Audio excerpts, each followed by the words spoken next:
네, 여러분 안녕하십니까. 6월 10일 금요일 아침 매일 성경 묵상 함께 나누겠습니다. 오늘은 사무엘상 20장 24절에서 42절까지인데요. 제가 26절까지를 봉독해 드리겠습니다. 다윗이 들에 숨으니라. 초하루 가되매 왕이 앉아 음식을 먹을 때 왕은 평시와 같이 벽 곁 자기 자리에 앉아 있고 요나단은 서 있고 아브넬은 사울 곁에 앉아 있고 다윗의 자리는 비었더라. 그러나 그날에는 사울이 아무 말도 하지 아니하였으니 이는 생각하기를 그에게 무슨 사고가 있어서 부정한가 보다 정령이 부정한가 보다 하였음이더니. 아멘. 오늘 본문의 내용을 중심으로 사랑으로 언약하다, 사랑으로 언약하다라는 제목으로 말씀을 증거하겠습니다. 성경의 인물 가운데 이 다윗과 요나단의 이 사랑, 이것은 남녀간이나 또는 뭐 남자 간의 어떤 그런 어떤 에로스적인 그런 사랑을 말하는 것이 아니죠. 그리스도 안에서 하나님의 말씀 안에 믿음의 그 사랑의 관계, 그 사랑의 언약을 오늘 이행하는 걸 보게 됩니다. 다윗은 이제 자기는 죽음과 자기는 한 걸음뿐이다. 사울의 위협으로 자기는 이제 죽게 생겼다. 이렇게 말하는 것을 보게 됩니다. 그러면서 너가 정녕 나를 사랑한다면 너희 아버지의 의중을 정확하게 나에게 전달해 달라. 그가 나를 죽이려고 한다면은 나는 떠나가야 되고 만약 그렇지 않다면 다시 나는 회복되겠다. 이렇게 말하는 것을 듣게 됩니다. 거기에 요나단은 충성을 맹세하듯이 자기보다 연하인 이 다윗을 왕으로 생각하고 또 그리고 자기 아버지의 뜻이 무엇인지 자기가 분별해서 그래서 암호를 서로 정했습니다. 내가 활을 멀리 쏘서 멀리 가라 하면 떠나가는 것이고 아니면 안쪽으로 들어와라 이렇게 활을 쏴서 짧게 쏴서 또 그 아이에게 주오게 할 때 그러면 내가 돌아오는데 결국 오늘 보면은 사울이 다윗을 정말 죽이려 한다는 것을 알고 멀리 그를 떠나보내고 또 요나단과 다윗이 울며 서로 이별하는 그러한 장면이 나옵니다. 그래서 성경은 요나단이 다윗을 사랑한 것 같이 여인이 어떤 남자를 사랑하는 것보다 더 큰 사랑이었다 이렇게 표현합니다. 그래서 이 우정을 넘어서는 하나님 안에서의 진실로 자기 생명을 바쳐도 아깝지 않은 그런 하나님 안의 그 사랑의 언약 관계가 형성되는 것이죠. 이것은 하나님이 요나단으로 하여금 다윗을 보호할 수 있도록 그런 상황과 여건과 그런 성품을 주신 것이고 또 그것이 서로 간에 마음이 맞게끔 상황을 만들어 주셨던 것이죠. 어쨌든 어제 이야기했던 대로 그 약속대로 요나단이 자기 아버지의 뜻을 알아보려고 합니다. 그것이 24절에서 34절까지 아주 길게 설명되고 있습니다. 그래서 아까 읽어드린 대로 식사 자리에 다윗이 일단 얼굴을 비치지 않게 됩니다. 근데 첫날에는 그들의 그 아무것도 묻지 않아요. 사울이 오히려 그가 무슨 사고가 생겼거나 부정한갑다 이러면서 오히려 좋아합니다. 근데 그 27절을 보면 이튿날에도 다윗이 자리에 없으니까 요나단에게 물어봅니다. 물어볼 때 요나단이 이렇게 대답해요. 28절에 요나단이 사울에게 대답하되 다윗이 내게 베들레헴으로 가서 가기를 간청하여 이르되 원하건대 나에게 가게 하라. 우리 가족이 그 성읍에서 제사할 일이 있으므로 나의 형이 내게 오기를 명령하였으니 내가 내게 사랑을 받거든 내가 가서 내 형들을 보게 하라 하였으므로 그가 왕의 식사자리에 오지 아니하였나이다 하니.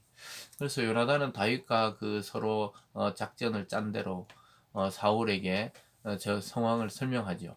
사실은 다윗이 급하게 집에 형의 호출을 받고 그 가족들이 드리는 그 예배에 참여해야 되기 때문에 갔다. 이렇게 말을 꾸며서 이야기하죠. 그래 떠보는 거죠. 그랬을 때 사울의 반응이 30절에 보면요. 사울이 요나단에게 화내며 그에게 이르되 폐영 무도한 계집의 소생아 내가 이 세 아들을 택한 것이 내 수치와 내 어머니의 벌거벗은 수치가 됨을 내가 어찌 알지 못하랴. 이렇게 이야기하고 있습니다. 그 완전히 화를 내면서 완전히 이 요나단의 어머니부터 해서 요나단을 막 욕하고 있는 것이죠. 그 진심으로 그를 죽이려고 한다는 것이죠. 31절에도 이 세 아들이 이 땅에 있는 동안은 너와 내 나라가 든든히 서지 못하리라. 그런즉 이제 사람을 보내 그를 내게로 끌어오라. 그는 죽어야 할 자인이라 한지라. 요나단이 그의 아버지 사울에게 대답하여 이르되 그가 죽을 일이 무엇이니까 무엇을 행하였나이까 이렇게 말했습니다. 데려오라. 내가 당장 내가 죽이겠다. 그러니까 뭐 요나단이 또 저 앞전에 이야기했듯이 아버지에게 도대체 무슨 잘못을 했길래 이래 죽이려 합니까? 오히려 반항을 하니까 사울이 이번에는 요나단도 죽이려고 그래요. 33절에 보면 사울이 요나단에게 단창을 던져 죽이려 한지라. 자기 아들이고 뭐고 지금 악한 영이 들리니까 완전히 히스테리를 부리면서 그 왕이란 작자가 자기 아들에게 막 단창을 던져 죽이려고 합니다. 그때 요나단은 알게 되죠. 아, 정말 우리 아버지가 다윗을 죽이려고 한다는 사실을 알게 됩니다. 끝에 보면 요나단이 그의 아버지가 다윗을 죽이려 결심한 줄 알고 심히 노하여 식탁에서 떠나고 그달 둘째 날에는 먹지 아니하니 이는 그의 아버지가 다윗을 욕되게 하였으므로 다윗을 위하여 슬퍼함이었다. 요나단이 이 하나님의 뜻 아래서 다윗을 얼마나 아끼고 사랑했는지 알게 됩니다. 어쩌면 자기가 다윗을 죽여서 자기가 왕을 될 수도 있는 입장인데도 그는 하나님의 뜻 안에서 이제 아버지가 아닌 다윗이 이제 곧 왕이 된다는 사실을 깨닫고 또 믿음으로 그를 보호하고 있습니다. 그래서 다윗을 죽이기로 결심한 걸 보고는 막 아버지 앞에 식탁에 벌떡 일어나면서 화를 내는 것이죠. 그리고는 자기가 그날 금식하여서 정말 다윗에 서 슬퍼하는 것을 보게 됩니다. 자, 어떻게 상황이 이렇게 됐는지 보게 되죠. 여러분, 앞전에도 우리가 계속해서 살펴봤지만 그가 자기 생명같이 다윗을 사랑해요. 다윗도 그를 아꼈지만 이 요나단의 사랑은 정말로 이성적이고 또 무슨 성적인 것, 또 그리고 무슨 이 관계적인 걸 다 뛰어넘는 거예요. 이러기 쉽지 않습니다. 사람은 시기하게 되고 질투하게 되고 또 자기 자리에 왕위가 빼앗기게 된다고 생각할 때 어느 누가 가만히 있겠습니까? 하나님이 이런 성령으로 감동된 자들을 함께하게 하는 것이죠. 저와 여러분의 인생길에 또 신앙길에 이러한 신앙의 동력자, 인생의 동력자들이 있다면 얼마나 좋겠습니까? 전에도 말했지만 혹시 그렇지 않을지라도 우리 주님이 이 요나단 같이 우리 생명을 자기 생명처럼 사랑하셔서 이미 십자가에 죽고 돌아가셔서 우리에게 성령을 주시고 새 생명을 주셨습니다. 그래서 이 요나단의 사랑은 그리스도가 우리를 사랑하는 것에 빗대어 볼 수도 있겠습니다. 얼마나 사랑하는지 왕자의 자리를 버리고 이 땅에 오셔서 우리 대신 죽으시고 우리를 살리셨다는 것이죠. 성경의 이 인물 요나단을 통해 아주 특별한 그리스도의 사랑을 우리는 발견할 수가 있게 됩니다.